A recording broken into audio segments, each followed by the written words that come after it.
Tiago capítulo 4, verso 17. Aquele, pois, que sabe fazer o bem e não faz, comete pecado. A omissão mata, como a fome mata e leva ao desespero. Traz desânimo, mas nós fomos chamados para servir. Ela pode ser literal ou não, afinal estamos vivendo tempos de escassez e o pouco que chega às vezes não é o suficiente para matar a fome e trazer o alívio. A pergunta é, o que estamos fazendo ou o que podemos fazer para aliviar ou cooperar?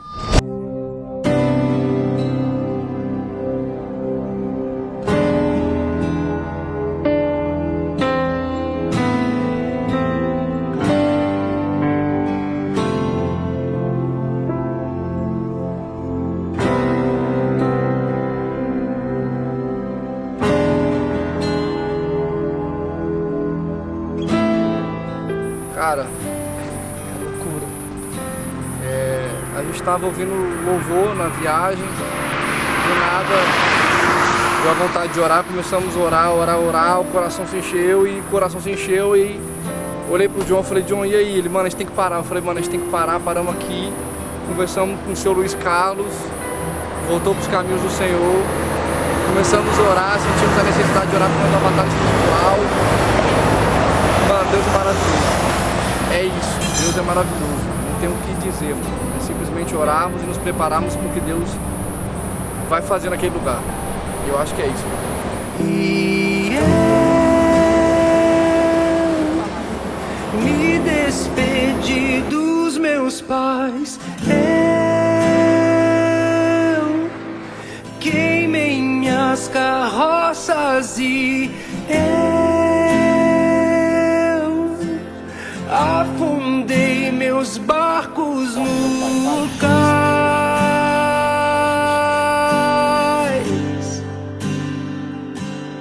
E somos tão espirituais que achamos que basta fazer uma oração ou esperar em Deus, mas precisamos muitas das vezes nos colocar como resposta de oração de alguém. Como igreja, Pai, nós queremos liberar uma palavra de bênção, de vitória, uma palavra, Pai, ó Deus, de transformação, de libertação e de cura. E o que ele veio fazer aqui? Pastor Nilson? Ele pintou bem, fazer o banheiro, né? Fez o banheiro muito bacana pra mim, você entendeu? Antes não tinha banheiro na casa? Não tinha banheiro na minha casa, tinha um banheiro simplinho, caiu, nunca mais fiz o banheiro, que aconteceu mais, né? Depois que eles vieram, fizeram esse banheiro, o que mudou? Mudou muita coisa na minha vida. não tenho um tom, não tenho palavras, não tenho um acorde que me socorra agora. Tudo foi embora, só tenho você. Eu cheguei aqui em 1981, eu era andarilho, nós da Bahia, um lugar chama Mundo Novo, perto de Feira de Santana. É mesmo? O senhor era andarilho? Andarilho. Chegou aqui, tudo que nós vinhamos para cá, veio um saco de linhagem e um balde. Era 2 panelas para nós cozinhar na estrada, e um saco de linhagem com a coberta. A coberta era servia de coberta e colchão no mesmo tempo, porque nós forrávamos um lado da coberta, eu e minha mãe deitava, e o outro lado da coberta jogava amigo de nós. Aí quando foi em 87 eu casei, sou pai de 8 filhos, só que meus filhos praticamente estão todos criados, o mais nova está já com 22 anos. E construí casa, tenho esse ponto de comércio aqui, pela misericórdia do Senhor. O pessoal que me recebeu muito bem, recebi na época que eu cheguei aqui. Em 1987 eu passei a frequentar uma igreja, ouvi a palavra de Deus, e aí foi que a gente firmou, parou de ser andarilho. E hoje o senhor falou que tem família aqui, todos moram aqui com o senhor? Não, alguns moram no sul de Minas, outros moram em outras partes. Está tudo esparramado, porque os filhos nascem, aqui é um lugar pequeno, né? Fraco financeiramente, e os filhos estudaram. Eu não tenho leitura, mas todos meus filhos são formados. Aí a gente vai procurar na cidade grande, que a pessoa nova que tem uma tendência, assim, uma possibilidade, um desenvolvimento, vai procurar um lugar melhor. E como é que o senhor conheceu o pastor Nilson? Praticamente o pastor Nilson aqui, para nós aqui, eu falo assim para nós pastores, porque aqui eu faço parte do grupo de pastor aqui também, a qual já fui pastor aqui das 2 igrejas aqui do povoado Quequém, e aqui tem mais ou menos uns 6 a 8 pastores que dirigem igreja, que tem algumas igrejas evangélicas. Eu conheci ele porque o que ele fez aqui no Quequém, ele deu uma aula de pastor aqui para nós, porque a casa da dona Marisa, eu já tinha visitado ela por algumas vezes e outros pastores também já tinham visitado por algumas vezes. Mas era aquele tipo assim de chegar na sala, bom dia, dona Marisa, passeou, irmã Marisa, tudo bem, tudo bem. E ela não é de reclamar, ali tomava um cafezinho, agradecia a Deus, até fazia uma oração, Senhor, continua abençoando a dona Marisa e voltava para trás. Só que o pastor Nilson, quando ele chegou, ele já chegou com uma estrutura diferente. Além dele chegar, cumprimentar ela, ele teve uma curiosidade de dar uma observada no carro dela, pedindo para ir no banheiro. Quando chegou lá que viu a situação do banheiro, ele falou, não, praticamente a casa não tem banheiro, eu precisa fazer um banheiro. E nós nunca tínhamos descobrido que ela não tinha banheiro, sendo que ela tinha 2 pessoas doentes, uma acamada e outra que fica dentro do quarto lá, não sai para nada. E ela, não sei como que ela ficava ali para socorrer as suas necessidades, sendo que não tinha banheiro na casa. E nós, no meio de 6 a 8 pastores aqui, não tínhamos descobrido isso aí. Então, quer dizer, quando ele chegou, que descobriu isso aí, abriu os olhos, nós, aqui do Quequém, para a gente saber como fazer um trabalho melhor na sociedade. Eu considero ele como um professor, como um pastor e professor, que deixou uma instrução muito boa para nós. E o silêncio que mostrou os meus vícios, me agarro contigo, vem, me socorra agora. Tudo foi embora, só tenho você. Como é que é uma vida de pastor aqui? Bom, para uma vida de pastor, ela é carregada de muitos problemas, entendeu? De dificuldade. Para quem está de fora e olha, acha que é muito bom, mas é uma coisa de dificuldade. Mas a gente tem que ter aquela vontade de fazer a obra de Deus. E o senhor me contou um pouco como foi que Deus te chamou para servir Ele. Conta um pouquinho de novo. Bom, eu era um presbítero, mas porém estava distanciado do Evangelho. A gente tinha uma filha e Deus usou lá um homem de Deus e falou para mim que o Senhor tinha grande obra na minha vida. E até então ele falou para mim que Deus tocaria naquilo que eu mais amo. E realmente foi da forma que ele falou, Deus tirou minha filha para eu reconhecer aonde que eu estava, que ele não queria eu naquela vida de sofrimento, escravo do pecado, escravo do diabo. E até então o Senhor fez esse resgate na minha vida. A segunda filha, com 3 anos de idade, o Senhor falou, foi por voz mesmo eu ouvi. Ele falou, eu te quero na minha obra, eu te quero na minha obra. Se você não vier, tirarei a outra filha sua. E acabou que quando isso foi à noite, quando foi no outro dia seguinte, a minha filha foi internada. Estava normal, sã, e de repente, depois que eu ouvi a voz, ela foi para o hospital, internou e acabou que partiu no Senhor. Eu cheguei aqui, tive sonhos, eu indo para a igreja e voltando, mas ainda não quis ceder. E eu tinha dito para minha esposa que a gente ia na igreja, mas eu tinha bebido, né? E aí o meu filho ia saindo no portão, caiu, o terceiro, e eu vi a alma dele saindo. E aí, quando eu vi a voz novamente, falou assim, agora é esse outro. Aí eu dei um grito no meio da rua. Ele não, o pessoal que estava antendo fora falou, o que está acontecendo? Eu falei, nada não, corri, abracei ele. E até então eu peguei, vim, ajoelhei e pedi a Deus que me ajudasse. Aí eu fui para a igreja, me reconciliei e hoje estou aqui para a glória de Deus, né? Tudo em paz, tudo normalizou e graças a Deus eu sou feliz hoje na presença de Deus. Só mais uma pergunta. Qual é o maior sonho do senhor hoje? O sonho meu é de ter assim, um local apropriado, igual está aqui, que a gente começou aqui do zero, né? Então o meu sonho é acabar aqui, né, para inauguração, para poder ter um lugar apropriado aqui para os irmãos cultuar, porque a gente, época de chuva aqui, nós sofremos muito.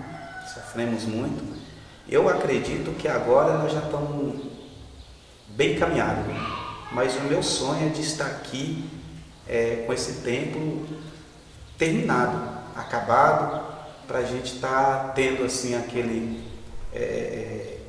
conforto para a gente receber os irmãos como vocês mesmos. A maior dificuldade que tem aqui é financeira. Financeira para conseguir fazer a obra. Aqui é muito precário.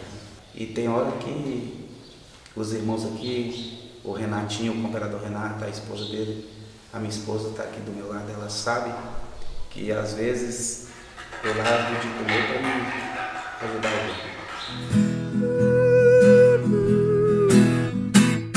Eu canto pra ti, sei onde estou. Olhando pra mim, posso saber que nada sou. Faça habitação deste lugar aqui. Estamos na tua presença, Eu grito pra Essas pessoas através dessa frequência Deus vem me socorrer. Olhando pra mim, posso saber que nada posso fazer.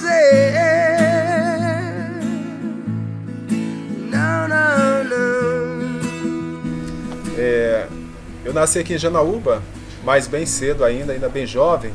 Eu fui para Belo Horizonte, já tinha a convicção do chamado para o ministério, e aí fui para Belo Horizonte estudar, me preparar para o ministério, trabalhar também.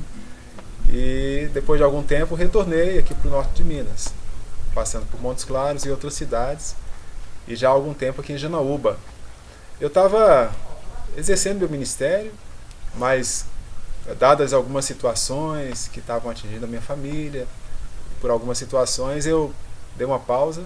Então a gente, no início de 2020, a gente conheceu a Igreja de Nova Vida através do Marcílio, que a gente já conhecia. E numa quarta-feira, eu lembro bem, numa quarta-feira, a gente, passando por lá, a gente decidiu parar e participar de um culto lá. Foi bem na ocasião que o bispo Josué estava também. Ele veio visitar a região e a gente então entrou e o Marcílio recebeu a gente. Ali a gente conheceu o pastor Nilson, alguns outros irmãos que estavam na época. E passados 2 anos eu vejo que esse tempo foi um tempo assim de grandes bênçãos de Deus. Eu até digo que foi uma época que eu estava precisando mesmo recomeçar a vida, recomeçar uma nova jornada de Deus junto com a família. E me chamou muita atenção como que os irmãos acolheram a gente, né? Nos acolheram assim com tanto amor, com tanta consideração, não fizeram nenhuma diferença se a gente já era da igreja ou não. Então a gente sentiu esse calor, né? O pastor Nilson é alguém que motiva muito, ele é muito encorajador, ele agrega pessoas, né? Então assim, a gente logo percebeu esse calor humano na igreja, a seriedade do trabalho. E como eu já vinha no exercício do ministério e já tinha alguma experiência também com plantação de igrejas, me chamou muito a atenção a proposta da Igreja de Nova Vida aqui na região, com o Projeto Sertão. E aí o pastor Nilson também me deu algumas outras informações. Depois eu tive contato com outros pastores também, como o pastor Naldo, o pastor Magno, o bispo Josué, que voltou aqui outras vezes também.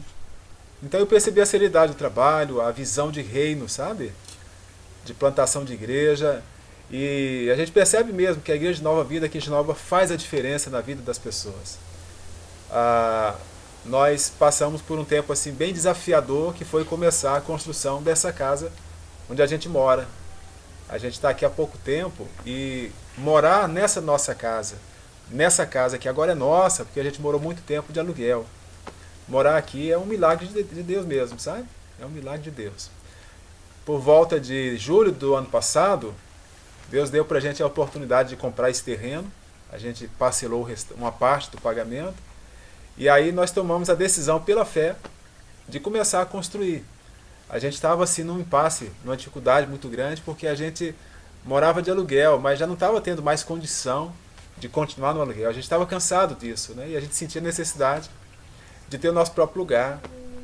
E aí Deus plantou no nosso coração esse projeto, esse desejo, e firmou em nós a decisão de construir. E construir não é fácil. Eu compartilhei com o pastor Nilson na época, e eles até acharam uma ideia muito audaciosa, assim, começar a construir, e sem ter recurso, a gente não tinha R$1 de economia para começar. Mas nós dobramos o joelho e pedimos a Deus a bênção, e com convicção nós começamos. Por volta de novembro do ano passado, nós então começamos. A gente deu o pontapé inicial para a construção. E a igreja de Nova Vida em Janaúba, na liderança do pastor Nilson, esses irmãos foram muito abençoadores. O pastor Nilson é alguém que marca, e está marcando muito a vida da gente. É alguém muito abnegado. E essa construção aqui é um milagre de Deus, pela forma como aconteceu, pela condição que a gente tinha ou não tinha. A gente não tinha condição de construir. Mas o Senhor foi provendo, foi levantando pessoas, foi abençoando. E uma dessas pessoas que o Senhor levantou foi o pastor Nilson. Não só ele, claro, outros irmãos também. A igreja em peso nos abençoou com orações, com ofertas, com mão de obra, com todo o incentivo possível. Então, em alguns momentos, a gente olhava para a construção ou para o que precisava fazer, e por muitas vezes veio a dúvida se a gente conseguiria ou não. E a gente por muitas vezes pensava, a gente não vai conseguir. Mas hoje a gente está aqui, morando. A gente ainda precisa fazer o acabamento, ainda tem algumas coisas para fazer, mas chegar ao ponto em que chegamos é uma grande bênção, é um grande milagre. Ainda no início da construção, na fase da base, a gente estava fazendo a base da construção ainda, e aí eu estava sem condição, e aí eu conversei com o pastor Nilson, pastor, eu estou precisando lá fazer a base da casa, como é que a gente faz? O pastor Nilson me incentivou, não, vamos marcar um dia, vamos fazer. Então a gente marcou no domingo à tarde, e a gente veio para cá, o pastor Nilson, o irmão Marcílio, eles então motivaram outros irmãos também, e a gente juntou uma turma aqui, no domingo à tarde. A gente tinha pouco tempo, mas então veio a turma para cá e começamos aqui um grande mutirão. E eu lembro que a gente precisava finalizar aquela etapa naquele dia, fazer toda a concretagem da base. E aí a dúvida foi chegando e eu achei que a gente não iria conseguir. A hora passou e estava perto da hora do culto já, a gente precisava encerrar para ir para a igreja. O pastor Nilson tinha que pregar naquele dia, naquele culto, mas ele foi um dos primeiros a incentivar. Vamos continuar e a gente vai terminar aqui, essa fase. E aí a gente acelerou, o pastor Nilson deu uma motivada na turma e a gente conseguiu. Já eram mais de 6 da tarde, quando a gente deu o último carrinho de concreto, e a gente completou, e aí mais de 6 horas. Cada um correu para sua casa para tomar banho, se preparar para o culto, e deu tudo certo naquele dia. A gente conseguiu completar a etapa da concretagem da base, e todo mundo estava na igreja naquele dia, e o pastor Nilson lá pregando. Não foi o dia da chuva, é isso? Isso. Foi no domingo. E o tempo estava assim, ameaçando muito chover e começou a formar. E isso só aumentou a dúvida se a gente iria conseguir ou não, né?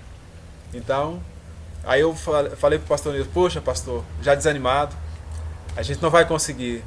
E não é bom, a gente sabe que não é bom fazer a concretagem da base em 2 etapas. O bom é fazer de uma vez, porque aí fica o concreto uniforme, né? E aí eu já estava duvidando que a gente iria conseguir, e a chuva começou, e o pastor Nilson incentivando, ele é muito animado, muito visionário, e ele foi um dos primeiros a motivar, vamos, acelerou a turma lá, e a gente continuou, e a chuva começou, e a gente completou. Quando foi 6 horas, já chovendo, a gente foi embora, e foi uma grande vitória naquele dia. A gente mudou para cá, e tem sido uma bênção esse tempo na igreja, os meus filhos estão integrados, tocando na igreja, muito motivados. E eu me sinto assim, acolhido mesmo. É uma família que a gente tem aqui em Janaúba e são irmãos que estão marcando muito a vida da gente. O pastor Nilson, a sua dinâmica, seu entusiasmo. Ele é alguém que está muito aberto a servir, né? Um homem disposto a servir. A nossa região é uma região muito carente, né? E nesse tempo todo a gente sentia muito essa falta de estar congregando e se sentir parte de algo muito grande. E a gente tem enxergado isso junto com os irmãos, junto com a Igreja de Nova Vida. Então a gente dá graças por tudo que está acontecendo aí nesses últimos 2 anos. E a vinda de vocês agora motiva a gente também, né? Essa garotada aí, essa rapaziada, que tinha muita coisa para fazer, com certeza, lá em Brasília. E estão aqui, passando esse calorão aqui com a gente. Né, meu irmão? Então é isso. A nossa história aqui em Janaúba começou depois que a gente fez uma academia missionária no Rio de Janeiro. E teve um vídeo, um documentário que foi feito daqui do projeto, que passou na nossa igreja. E assim que a gente viu o documentário, Deus tocou no nosso coração de que a gente um dia estaria no projeto, né? E através disso a gente decidiu também passar 15 dias, né, das minhas férias aqui para conhecer o projeto. Foi assim, a gente veio aqui 15 dias. Na época, Janaúba tinha acabado de abrir e ela foi a única igreja que a gente não conheceu no projeto. A gente conheceu todas as outras e aqui não. E depois desses 15 dias, Deus confirmou que nós iríamos um dia vir para o projeto. Só que nós pensávamos que ia ser mais para frente. E no mesmo ano, no final do ano, nós fomos convidados para poder estar integralmente aqui. E isso foi uma resposta de Deus, uma confirmação. Só que, para nossa surpresa, vamos dizer assim, né, nós não fomos para a igreja de Montalvânia, viemos para cá, para Janaúba, junto com o pastor Nilson. Bárbara, o que vocês fazem aqui? Nosso trabalho principal é estar auxiliando mesmo diretamente o pastor, né? Então, em todos os ministérios que precisam de auxílio, a gente auxilia, a gente faz as visitas com o pastor, a gente ajuda no Ministério de Evangelismo, nas mídias, com as mulheres, né, no caso eu. Enfim, Juventude. Juventude, né? O que precisar, na verdade, a gente ajuda. O que vocês diriam para quem quer vir para cá? Rapidinho. Eu diria que a pessoa que quer vir para cá, que ela seja obediente. Porque se ela acredita que foi a voz de Deus, que foi Deus que falou com ela, precisa apenas ser obediente à palavra de Deus. O nosso pedido Obrigado, gente. é para que eu e a minha família nunca venha a negligenciar esse chamado. Que o Senhor nos ajude a permanecer firmes e constantes, sempre abundantes na obra do Senhor, sabendo que o nosso trabalho não é em vão no Senhor. Aonde